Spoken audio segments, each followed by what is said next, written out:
നമ്മളെ ഓർമ്മിപ്പിക്കുന്ന ആൾക്കാരല്ല എൻ്റെ വീട്ടുകാർ. ഉം.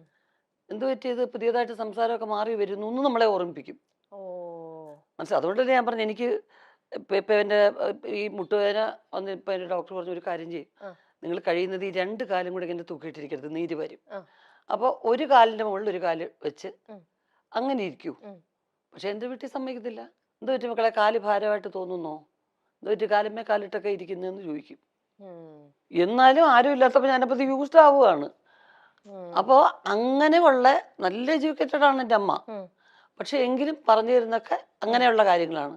അപ്പം നമ്മുടെ പെരുമാറ്റത്തിൽ കുറച്ചൊരു കൂടുതൽ ഗൗരവമോ കുറച്ച് ഹാർഷായി പോയി കഴിഞ്ഞാൽ അങ്ങനെയൊന്നും സംസാരിക്കാൻ പാടില്ല എന്ന് എല്ലാവരും കൂടെ നമുക്ക് ഓപ്പോസിറ്റ് ആവും. ഓ. എല്ലാവരും, കുടുംബത്തിലുള്ള എല്ലാവരും എന്തു ചെയ്യും, അത് ഭയങ്കര മോശമായപ്പോൾ അങ്ങനെ സംസാരിച്ചത്. അപ്പം നമുക്ക് വല്ലാത്തൊരു അന്തരീക്ഷമാവും നമ്മുടെ വീട്ടിലെ. അപ്പൊ ചേച്ചിക്ക് അങ്ങനെ എപ്പോഴെങ്കിലൊക്കെ മാറ്റങ്ങൾ സംഭവിച്ചിട്ടുണ്ട്? അപ്പൊ അല്ല, അവരിങ്ങനെ ചിലപ്പോ നമ്മൾ മനുഷ്യരല്ലേ, അതെ. ചിലപ്പോ ചിലരുടെ നിരന്തരമായ ചില ചോദ്യങ്ങളോ പെരുമാറ്റമോ നമുക്ക് ഇഷ്ടപ്പെടാതെ വരുമ്പോൾ ആ. നമ്മൾ കുറച്ച് ഗൗരവക്കാരിയാവും, അല്ലെങ്കിൽ കുറച്ച് അങ്ങനെ ശ്രദ്ധിക്കാതെയൊക്കെ വരുമ്പോൾ അതെ.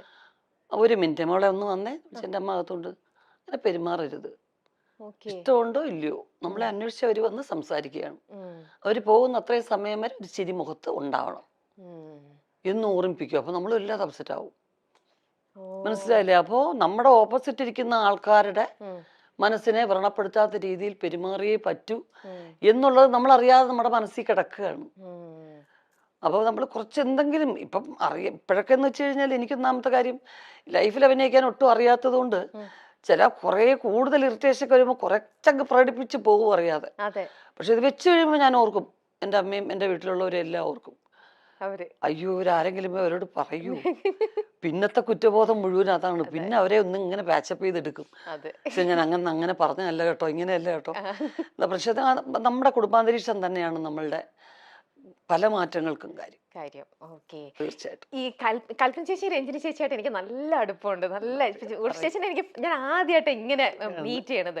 പക്ഷെ ഒരുപാട് ഷോസും കാര്യങ്ങളൊക്കെ ആയിട്ട് കൽപ്പന ചേച്ചിയുടെ ഒക്കെ ഒരുപാട് ചെയ്തിട്ടുള്ളത് എപ്പോഴും ഇങ്ങനെ വിശേഷങ്ങളും കാര്യങ്ങളും അപ്പോഴൊക്കെ ചേച്ചിയാണ് ഞങ്ങളുടെ ഇടയിൽ. എപ്പോഴും അതിനിടയിൽ ഉർവശി എന്നുള്ള പേര് പറയാതെ പോവേയില്ല, എപ്പോഴും ഇങ്ങനെ പറയും. ഈയിടെയും കൂടെ രഞ്ജിനി ചേച്ചിനെ ഞാനൊരു ഇന്റർവ്യൂ കൂടെ ചെയ്തിരുന്നു. അപ്പോൾ ഈ നിങ്ങൾ എല്ലാവരും എന്ന് പറയുമ്പോഴും നിങ്ങൾക്ക് എല്ലാവർക്കും ഒരു വല്ലാത്തൊരു ചാമുണ്ട് ചേച്ചി.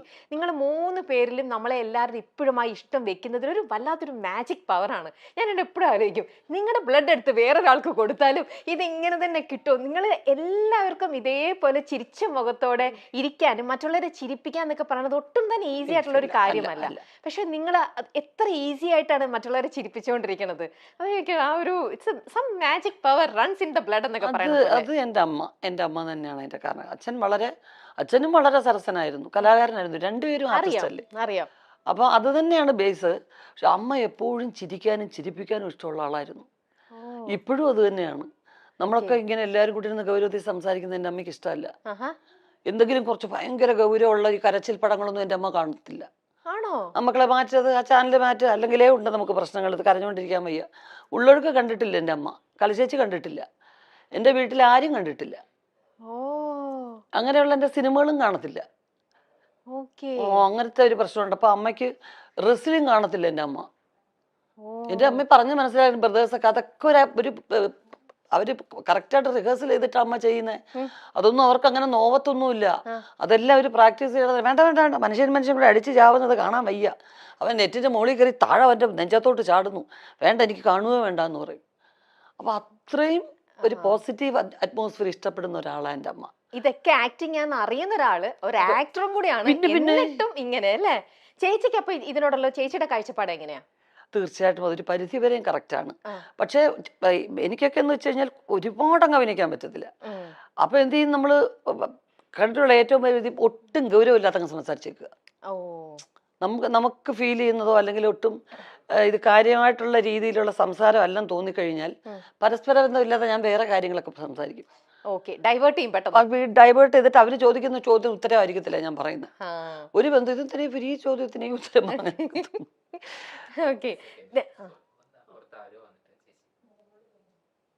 വന്നിട്ടുണ്ടോ? മക്കളെ ഓടിവാടാ, അമ്മയുടെ കുഞ്ഞാണ്ട. മക്കളെ രമ്യ ചേച്ചി അറിഞ്ഞുവിട്. Nice meeting you. കുറെ നേരമായി തുടങ്ങിയിട്ട്. കുറച്ചേരെ മക്കൾ അമ്മയ്ക്കും കൂടെ അധികം സ്പൈസി ഇല്ലാത്തെന്തെങ്കിലും അമ്മയ്ക്കും കൂടെ ഓർഡർ ചെയ്യാം. അമ്മ കുറച്ച് പുളിശ്ശേരി കുഞ്ഞിനും കൂടെ ഓർഡർ ചെയ്തോ. മേളിലുണ്ടോടാ എല്ലാം വലിച്ചു വാരിയിട്ടേക്കാ മുകളിലത്തെ റൂം കേട്ടാ. ചേച്ചി നിങ്ങളുടെ കൂടെ ഏറ്റവും കൂടുതൽ നർമ്മം അല്ലെങ്കിൽ ഭയങ്കര എന്താ പറയാ ഹ്യൂമർ സെൻസും കൗണ്ടറൊക്കെ പറയണത് നിങ്ങളിൽ ആരാ? കൽപ്പന ചേച്ചി. ആണോ? അയ്യോ മിനി ചേച്ചി കൊച്ചിലെ മുതലേ ആഹാ. അവളുടെ പേരൊക്കെ വേളൂർ കൃഷ്ണൻകുട്ടി ഞങ്ങളുടെ പിന്നെ കഥയുടെ പേരുകളിലൊക്കെ അവൾ അറിയപ്പെട്ടിരുന്നത്. ആൾക്കൂട്ടത്തിൽ ഏലിയമ്മ അങ്ങനെയൊക്കെയാ വിളിച്ചിരുന്നത്. കാരണം വെച്ചാൽ എവിടെ ആൾക്കൂട്ടോ ബഹളം ഉണ്ടെങ്കിൽ അവിടെ അതിൻ്റെ ഇടയ്ക്ക് വരും. എന്താ നിങ്ങളെ കാര്യം, എന്നിട്ട് ന്യൂസ് എത്തിക്കാനാ. ഓ എന്നിട്ട് വണ്ടി ഇടിച്ചപ്പോ എന്തോ പറ്റി എല്ലാത്തിനും പറഞ്ഞിട്ട് പോപ്പുലർ ആയിരുന്നു കൽപ്പന ചേച്ചി. ഇപ്പൊ ഞാൻ കൊച്ചില് ചെറുപ്പം മുതൽ അങ്ങനെ ചെറുപ്പം മുതലേ ഞാൻ ഈയിടെ രഞ്ജിനി ചേച്ചിയുടെ ഒരു ഇന്റർവ്യൂ എടുത്തിരുന്നു. കല ചേച്ചി നിങ്ങളുടെ വീട്ടിൽ ഏറ്റവും കൂടുതൽ ഹ്യൂമർ സെൻസ് ആർക്കായിരിക്കും? കൽപ്പന ആണല്ലേ? പിന്നെ രഞ്ജിനി ചേച്ചി ഇത് തന്നെയാ പറഞ്ഞേ. നല്ലോണം ഇമിറ്റേറ്റ് ചെയ്യും. നമുക്ക് തോന്നും ആ ആളാണോ നമ്മുടെ മുമ്പിൽ ഇരിക്കുന്നതെന്ന് തോന്നും. സുന്ദരമായിട്ട് ഇമിറ്റേറ്റ് ചെയ്യും. ഓ അവര് നടക്കുന്ന പോലെ അത് ചെറുപ്പം മുതലേ എല്ലാവരും ഇമിറ്റേറ്റ് ചെയ്യും. എൻ്റെ അച്ഛൻ്റെ അമ്മ അമ്മയ്ക്ക് അങ്ങനെ വലുതായിട്ട് സിനിമയൊന്നും കാണത്തില്ല. ഈ ഭക്തി സീരിയലൊക്കെ മഹാഭാരതമൊക്കെ എന്ന് പറഞ്ഞ് തമ്പുരാനേ അതേ വാസുദേവായ എന്നൊക്കെ പറഞ്ഞ് മന്ത്രമൊക്കെ ജപിക്കും. പണ്ട് മഹാഭാരതത്തിന് ഒരു ഗ്ലോബൊക്കെ വരുമല്ലോ. അപ്പൊ അത് പറ്റിക്കുക. ഉമ്മ എണീക്കുമ്മ കൃഷ്ണൻ മരുന്നമ്മ എണീക്കുമ്മ തമ്പുരാനെ എന്തൊക്കെ അതൊക്കെ തൊഴും. അത് വേഷമാണോ ഇതാണെന്നുള്ള അത്ര ഇന്നസെന്റ് ആൾക്കാരായിരുന്നു നാട്ടുപുറത്തെ ശരിക്കും. അപ്പൊ രണ്ടുപേര് ഹഗ് ചെയ്യുന്നത് ഫിലിം ഒട്ടിച്ചിട്ടാണ് എന്നാണ് മിനിച്ചേച്ചിയെ പറഞ്ഞു അവതരിപ്പിച്ചിരിക്കുന്നത്. കാരണം ഇതൊക്കെ എല്ലാം ഒറിജിനലാണെന്ന് പറഞ്ഞ ഞങ്ങളൊക്കെ അഭിനയിക്കല്ലേ. എന്തുവായത് ഇങ്ങനെ അങ്ങ് കെട്ടിപ്പിടിക്കുവോ, എന്തൊരു മോശമായത്, അത് മാറ്റത് പിള്ളേര് വഷളാവാതെ എന്ന് പറയും. അപ്പൊ ഉടനെ ഞങ്ങളൊരു അമ്മമ്മ അങ്ങനെയല്ല അമ്മമ്മ, ഇവിടെ ഒരാൾ നിൽക്കും ഇവിടെ എന്നിട്ട് ഈ ഫിലിം ഇങ്ങനെ ഒട്ടിക്കും അമ്മമ്മ എന്ന് പറഞ്ഞ് പറ്റിക്കും. മിനിച്ചേച്ചി ഇത് പറഞ്ഞ് അഭിനയിച്ച് പറ്റിക്കുന്നേ.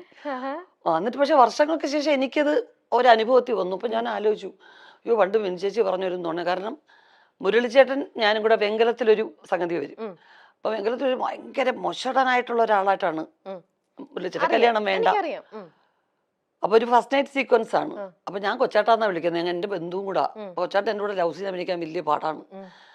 അപ്പൊ ഞാനും പറഞ്ഞു ഞാനും ലവ് സീൻ അഭിനയിക്കാൻ ഭയങ്കര മോശം, അത് പറഞ്ഞെങ്കിലും അറിയാം. പങ്കിള് പറഞ്ഞു ഇപ്പൊ ഇത് എടുക്കാണ്ടിരിക്കാൻ നിവൃത്തിയില്ലല്ലോ. പിന്നെ ഇങ്ങനെ ആലോചിച്ചിട്ടാണ് എൻ്റെ ഒരു ശില്പം വെച്ചിട്ട് എൻ്റെ ദേഹത്ത് തൊടുന്നതും ഒക്കെ ആ ശില്പത്തിനെ തൊടുന്നതായിട്ടാണ് കാണിച്ചിരിക്കുന്നത്. പിന്നെ രണ്ടുപേരും ഇങ്ങനെ ഹഗ് ചെയ്യുന്നൊരു സീക്വൻസ് ഉണ്ട്. അതിന് മുരളിച്ചേട്ടൻ അത്രയും ദൂരം അവിടെ, ഞാനിവിടെ, രണ്ട് ഷാഡോ പ്ലേ പോലെ. കറക്റ്റ് മുരളിച്ചേട്ടൻ അവിടെ നിന്ന് ഇങ്ങനെ എണീറ്റ് വരും ആ ഭാഗത്തുനിന്ന്, ഞാൻ ഇവിടുന്ന് ഇങ്ങനെ എണീറ്റ് പോവും. എന്നിട്ട് ഹഗ് ചെയ്യും. നിഴല് കാണുമ്പോ രണ്ടുപേരും അടുത്തിരുന്ന് ഹഗ് ചെയ്യുന്ന പോലെ.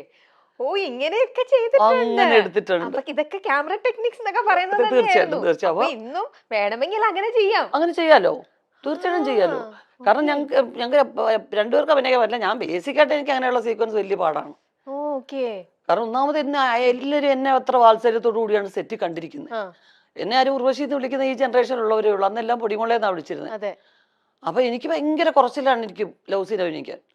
അപ്പം ബെർലിച്ചേട്ടായിട്ട് പറഞ്ഞ ഈ കൊച്ചിന്റെ കൂടെ ചെയ്യാനേ പറ്റത്തില്ല, നടക്കത്തില്ല, അത് നമുക്ക് വേറെ എന്തെങ്കിലും ചെയ്താൽ മതി, പറ്റത്തില്ല എന്ന് പറഞ്ഞു. അപ്പം അങ്ങനെയൊക്കെ പറ്റിക്കും. എന്നിട്ട് അമ്മൂമ്മയെ പോലും പറ്റിയിട്ട് അമ്മൂമ്മയ്ക്ക് സിൽക്ക് സ്മിത എന്നാ പേരിട്ടിരുന്നത്. കാരണം നല്ല ഷേപ്പാണ്, നല്ല കൊച്ചു രൂപം, ഇത്രേ ഉള്ളൂ. എൻ്റെ അച്ഛൻ 6 അടി 3 ഇഞ്ച് ഹൈറ്റാ, അമ്മൂമ്മ ഇത്രേ ഉള്ളൂ, കൊച്ചാണ്. പക്ഷെ ബ്ലൗസും ഇങ്ങനെ മുണ്ടും മാത്രമല്ലേ ഉടുക്കുള്ളൂ. അപ്പൊ ഇടയ്ക്കിടയ്ക്ക് വയറ്റിലൊക്കെ പോയി തട്ട് സിൽക്ക് സ്മിത വയറെന്ന് പറയും. ഇത് ആരാ സിൽക്ക് സ്മിത, എൻ്റെ അമ്മയ്ക്ക് അറിയത്തില്ല. അവസാനം വരെ ചോദിക്കുമായിരുന്നു, ഇത് ആരാ ഈ സിൽക്ക് സ്മിത എന്ന് ചോദിക്കുമായിരുന്നു. അപ്പൊ എപ്പോഴും ഒരു ചിരിക്കുന്ന അന്തരീക്ഷം മിനിച്ചേച്ചി ഉള്ളിടത്തുണ്ട്. അത് ചേച്ചിയുടെ പ്രസൻസ് വരുമ്പോ, അത് ഇപ്പം നമുക്ക് അറിയുന്ന കാര്യമാണ്, ചേച്ചി പ്രസൻസ് വരുമ്പോ വല്ലാത്തൊരു പോസിറ്റിവിറ്റിയും ഒരു വൈബും ഫുൾ ചിരിയും മേളവും. എത്ര വിഷമവും എത്ര ടെൻഷനും നമുക്കുണ്ടെങ്കിൽ അതെല്ലാം നമ്മൾ മറന്നു പോകും. അതൊക്കെ ശരിക്കും ഒരു ദൈവത്തിന്റെ ഒരു അനുഗ്രഹം തന്നെയാണ്. നമുക്ക് ആ ഒരു പോസിറ്റിവിറ്റി മറ്റുള്ളവർക്ക് സ്പ്രെഡ് ചെയ്യാൻ പറ്റും. കുടുംബത്തിൽ നമുക്കൊരു സ്വാതന്ത്ര്യം ഉണ്ടാവുക, കുടുംബത്തിൽ രസകരമായിട്ടുള്ള കാര്യങ്ങൾ നമ്മുടെ കുടുംബത്തിൽ നടക്കുക എന്ന് പറയുന്നത് ഒരു വലിയ കാര്യം. ചേച്ചി ഇന്ന് നമ്മുടെ മൈൽ സ്റ്റോണിൽ ഇന്ന് രാവിലെ ഇന്റർവ്യൂ ചെയ്ത മനോജ് ചേട്ടന്റെ ഒരു ഇന്റർവ്യൂ ഉണ്ടായിരുന്നു. അതിനകത്ത് ചേട്ടൻ പറഞ്ഞിട്ടുണ്ട് മോൾക്ക് അഭിനയത്തിലേക്ക് വരാനായിട്ട് ഭയങ്കര ഇൻട്രസ്റ്റ് ആണ്. അപ്പൊ അത് വേണ്ടിയിട്ട് ഞാൻ അവൾക്ക് വേണ്ടിയിട്ട് വനിതയിൽ വിളിച്ചിട്ട് ഒരു ഫോട്ടോ ഷൂട്ട് ഞാൻ അറേഞ്ച് ചെയ്ത് കൊടുത്തു എന്നൊക്കെ പറഞ്ഞ്. ഇപ്പോ നമ്മുടെ ഈ വിമർശകരും ഒരുപാടുണ്ടല്ലോ. നമ്മുടെ ഇന്നത്തെ നിങ്ങൾ എന്ത് അനങ്ങിയാലും മിണ്ടാതിരുന്നാലും എന്തിനും എല്ലാത്തിനും വിമർശിക്കുന്ന സമൂഹവും ഉണ്ട് നമ്മുടെ കൂടെ. ഇപ്പൊ പറയുന്ന എല്ലാവരും യൂഷ്വലി യൂസ് ചെയ്യുന്ന ഒരു വേർഡാണ് നെപ്പോറ്റിസം എന്ന് പറയുന്നത്. അച്ഛന്മാര് ഫീൽഡിൽ നിൽക്കുമ്പോൾ മക്കൾ അതിനകത്തേക്ക് സ്വാഭാവികമായിട്ട് വരും. എന്താ ഡോക്ടേഴ്സിന്റെ മക്കളും ഡോക്ടേഴ്സ് ആവുന്നുണ്ട്, ടീച്ചേഴ്സിന്റെ മക്കൾ ടീച്ചർ ആവുന്നുണ്ട്. പക്ഷെ സിനിമയിൽ ഇപ്പൊ നമ്മൾ കൂടുതലായിട്ടും സിനിമയിലുള്ളവരുടെ ഒക്കെ മക്കള് ഇതിലിപ്പോ സജീവമായിട്ട് ഇപ്പൊ ഒരുപാട് പേരെ നമുക്ക് എണ്ണത്തിൽ ഉണ്ട്. അതുകൊണ്ട് തന്നെ സോക്കോൾഡ് ഇപ്പൊ എല്ലാവരും പറഞ്ഞത് നെപ്പോ കിഡ് എന്ന് പറഞ്ഞിട്ട് നെപ്പോ കിഡ്സ് എന്നുള്ള ഇതിലേക്ക് വരുന്നു. ചേച്ചിക്കും ഇപ്പം നിങ്ങളുടെ മകള് ഇതിലേക്ക് വരികയാണെന്നുണ്ടെങ്കിൽ ഇത്തരത്തിലുള്ള വിമർശനം മറ്റേ സൈഡിൽ നിൽക്കുകയും ചെയ്യുമ്പോൾ ചേച്ചി ഇതിനെ എങ്ങനെ കാണുന്നത്? എനിക്ക് അവളെ കൊച്ചിലേ മുതലേ ഒരു ഫോട്ടോയ്ക്ക് പോലും നിർത്തുന്ന ഇഷ്ടം ഉണ്ടായിരുന്നില്ല. ഞാൻ മാത്രമേ ഉള്ളൂ വീട്ടിൽ അങ്ങനെ. വേണ്ട, അവള് പഠിക്കണം, എനിക്ക് പഠിക്കണമെന്ന് വലിയ ആഗ്രഹമായിരുന്നു. അപ്പൊ അവള് പഠിക്കാൻ നല്ല മിടുക്കിയായിരുന്നു. അപ്പോൾ അത് +2 ഒക്കെ കഴിഞ്ഞ് 85% ഉള്ള മാർക്ക് ഒക്കെ എടുത്ത് പഠിച്ചു കഴിഞ്ഞ് അവള് ബാംഗ്ലൂർ ഹോസ്റ്റലിൽ ചേർന്നാണ് കോഴ്സ് പാസ്സാവുകയൊക്കെ ചെയ്തത്. അപ്പൊ ഞാൻ പറഞ്ഞു, ജോലി നിന്റെ പഠിത്തത്തിനുള്ളൊരു ജോലി നീ ചെയ്ത് ആ ശമ്പളം പറ്റി അതിനകത്തുനിന്ന് സ്വന്തം ചെലവിൽ കാര്യങ്ങളൊക്കെ നടത്തി പൈസയുടെ വില അറിയണം. അല്ലെങ്കിൽ ഒരു സെലിബ്രിറ്റി കുട്ടിയായിട്ട് മാത്രം വളർന്നാൽ ശരിയല്ലല്ലോ. പക്ഷെ അവൾ അക്ഷരം പ്രതി അനുസരിച്ചു. പിന്നെ ഡബ് സ്മാഷും അതും ഇതും ഒക്കെ എല്ലാം ശിവൻചേട്ടനാണ് പ്രോത്സാഹിപ്പിക്കുന്നത്. എപ്പോഴും കൂടുതൽ ഇത് അതെന്താ നിനക്ക് അങ്ങനെ, ഓക്കെ ഇങ്ങോട്ടാണ് വരാൻ ഇഷ്ടം എന്ന് പറഞ്ഞാൽ അപ്പം എല്ലാ കാര്യങ്ങളും കമ്മ്യൂണിക്കേറ്റ് ചെയ്യുന്ന കൂടെ അവിടെ. ചാച്ചാ ഞാൻ ഒരെണ്ണം അയച്ചിട്ടുണ്ട്, ഒന്ന് കാണണേ, എന്നിട്ട് അമ്മയെ ഒന്ന് കാണിച്ചു നോക്ക് എന്ന് പറയും. അപ്പൊ ഞാനിത് വലിയ ശ്രദ്ധിക്കുന്നതായിട്ട് ഭാവിക്കത്തൊന്നുമില്ലായിരുന്നു. പക്ഷെ അവള് ഹ്യൂമർ നല്ലോണം ചെയ്യും. മിനിച്ചേച്ചിയുടെ ഹ്യൂമർ അവൾക്ക് കിട്ടിയിട്ടുണ്ട്. ബ്ലഡിലല്ലേ അത് എനിക്ക് അതാണ് എനിക്ക് ഞാൻ അകറ്റി തന്നെ വെച്ചു. കാരണം ഹ്യൂമർ പെർഫോം ചെയ്യാനാണ് ഇഷ്ടം. എന്റെ ഹ്യൂമർ സീൻസ്, മിനിച്ചേച്ചിയുടെ ഹ്യൂമർ സീൻസ്, ദിലീപിന്റെ ഇതൊക്കെയാ ഡബ് സ്മാഷ് എടുക്കുന്നത്. അല്ലാതെ സീരിയസ് ആയിട്ടുള്ള സീൻസോ ഡാൻസോ അതൊന്നും അല്ല. കുഞ്ഞിലെ മുതൽ അച്ഛൻ്റെ അമ്മയുടെ എന്റെ ആ കട്ട് കട്ട് കട്ട് എന്ന് പറഞ്ഞ സാധനം ആണ് ബിഗിനിങ് ചെയ്തുകൊണ്ടിരുന്നത്. പിന്നെ കിലുക്കത്തിലെ രേവതിയുടെ അപ്പുപ്പനെയും അമ്മുമെനെയും അതൊക്കെ എടുക്കുന്നത്. കൊച്ചിലെ ഞാൻ പിന്നെ അവളെ ഉറക്കാനും അവളെ എന്റർടൈൻ ചെയ്യിക്കാനും എടുക്കുന്നത് കിലുക്കത്തിലെ രേവതിയുടെ ഡയലോഗ്സാ. കൊരങ്ങിന് വേണോ അതൊക്കെ ഞാൻ അഭിനയിച്ച് കാണിക്കണം. അപ്പൊ അപ്പം മുതലേ എനിക്കറിയാം ഇവൾക്ക് ഹ്യൂമറിനോടാണ് താല്പര്യം കൂടുതൽ. പിന്നെ വീട്ടിലെപ്പോഴും തമാശ പറയുന്ന ആൾക്കാരല്ലേ. അപ്പൊ എന്നോട് പറഞ്ഞപ്പോ ഞാൻ പറഞ്ഞു ജോലിയൊക്കെ ചെയ്തിട്ടാട്ടെ എന്ന് പറഞ്ഞു. ജോലി ചെയ്തു, ശമ്പളമൊക്കെ വാങ്ങിച്ചു. ഞാൻ 450യുടെ ഒരു ടോപ്പ് എടുത്തു. അപ്പൊ സമാധാനമായി എനിക്ക്. കാരണം ഞങ്ങള് ഷോപ്പിങ്ങിന് കൊണ്ടുപോകുമ്പം അതൊന്നും അല്ല ചെലവ്. അപ്പൊ ഇത് സ്വന്തം ചെലവില് അങ്ങനെ 450 രൂപയുടെ ടോപ്പ് എടുത്തൊക്കെ വലിയ കാര്യമായിട്ട് പറയുന്നുണ്ടല്ലോ. അപ്പൊ അത് കഴിഞ്ഞപ്പോ കഴിഞ്ഞ വർഷം ലാസ്റ്റ് ആയപ്പോ എന്നോട് പറഞ്ഞു, എനിക്ക് അമ്മ എല്ലാരും എന്നെ കമ്പൽ ചെയ്യുന്നു. അവള് ലണ്ടനിൽ അവിടെ ഒരുപാട് ഫ്രണ്ട്സ് ഉണ്ട്, അവളുടെ കൂടെ പഠിച്ചവരും ഒക്കെ. അപ്പൊ അവിടുത്തെ ഫ്രണ്ട്സ് എല്ലാം പറയുന്നു അതെന്തുകൊണ്ട് 9th പഠിച്ചപ്പോ അമ്മ വന്നു അഭിനയിക്കാൻ. അപ്പൊ ഇത്രയായി ജോലിയും കഴിഞ്ഞിട്ട് ഇനി മോളെ അഭിനയിക്കാൻ വിട്ടാൽ എന്താ കുഴപ്പം എന്ന് ചോദിക്കുന്നു. ഞാൻ ഒരു വർഷം ഒന്ന് ട്രൈ ചെയ്ത് നോക്കട്ടെ, ഇല്ലെങ്കിൽ കുഴപ്പമില്ല. നമ്മളെ വിദ്യാഭ്യാസം ആരും എടുത്തോണ്ട് പോകുന്നില്ല. അങ്ങനെ കുറച്ച് ഓഫേഴ്സ് ഉണ്ട്. പിന്നെ നമുക്ക് ഉടനെ കാണാം ബിഗ് സ്ക്രീനില്. അതെ, തീർച്ചയായിട്ടും. അങ്ങനെ നല്ലോണം ചൂസ് ചെയ്ത് അവരുടെ ഇഷ്ടം, അവരൊക്കെ സ്മാർട്ടാണ്, അവർക്ക് പറ്റുന്നുണ്ട്. അല്ല ചേച്ചി, ഇന്നിപ്പോ ഒരുപാട് ആക്ടേഴ്സ് ഉണ്ടെങ്കിലും ചേച്ചി പറഞ്ഞാൽ ഈ ഹ്യൂമർ ഹാൻഡിൽ ചെയ്യാൻ എല്ലാവർക്കും പറ്റില്ല. അത് നിങ്ങളെപ്പോലെ ഇത്രയും ടാലന്റഡ് അത് അവളുടെ ബ്ലഡിലുണ്ട്. അപ്പൊ അവൾക്ക് അതിൽ ഇൻട്രസ്റ്റ് ആണെങ്കിൽ ആ ഒരു സ്പേസ് അവൾക്ക് വേണ്ടിയിട്ടുണ്ടാവും എന്തായാലും. അത് നമുക്കെന്താ അറിയാം, ഞങ്ങൾ വന്ന കാലഘട്ടത്തിൽ ലോങ് സ്റ്റാൻഡിങ്ങിന് ഒരുപാട് സ്കോപ്പ് ഉണ്ടായിരുന്നു. പല ആർട്ടിസ്റ്റുകളും അങ്ങനെ നിന്നിട്ടുണ്ട്. സത്യമാണ്. ഇനിയിപ്പോ അങ്ങോട്ടുള്ളവർക്ക് അത്രയും നല്ല സ്ട്രോങ് ക്യാരക്ടേഴ്സ് എഴുതുന്ന റൈറ്റേഴ്സ് ഇനിയും ഉണ്ടാവുമായിരിക്കും തീർച്ചയായിട്ടും. അപ്പം അങ്ങനെ ഉണ്ടാവണം, നല്ല ക്യാരക്ടേഴ്സ് ഉണ്ടാവണം. ഒരു എന്താ പറയുന്നത്, നിങ്ങളുടെ മൈൽ സ്റ്റോൺ പോലെ ഒരു മൈൽ സ്റ്റോൺ ആവുന്ന ഓരോ ക്യാരക്ടേഴ്സ് എങ്കിലും ജീവിതത്തിൽ ഉണ്ടാവണ്ടേ.